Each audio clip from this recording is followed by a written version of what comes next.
এই গাড়ি ঘুরে বাইরেন, এই গাড়ি বেরো, বাইরো গাড়ি যাও। তোমার পর যাই কইও, আমার কথা আমাদের যদি ডিসি মহোদয়ের পারমিশন থাকে তাহলে লটারি ব্যস্ত আসবা, আর যদি না থাকে তাহলে আসবা না।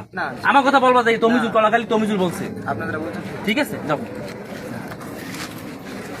ডিসি মহোদয়ের পারমিশন ছাড়া কলাখালি থেকে লটারি ব্যস্ত আসবেন না। যান বাইরে, না বাইরে। প্রশাসনের পারমিশন ছাড়া কেউ লটারি বেচতে পারবে না কলাখালি, কথা শেষ। যাও বাইরে, সব লটারি বাইরে। একটা খেলা পাচ্ছ না, মানুষগুলো ধ্বংস বানাইছো। যাও লটারি লিখতে ভাই, সবাই সব একবার বেরিয়ে যাবে এখন। যাও জানতো না, আসো তুমি যাও, জানতো সব বাইরে। কোন লটারি নেই কলাখালি, কোন লটারি চলবে না। ডিসি মহোদয়ের পারমিশন ছাড়া কলাখালি একটা গাড়ি ঢুকা বার করবে না। যাও যাও গাড়ি চালাও, যাও।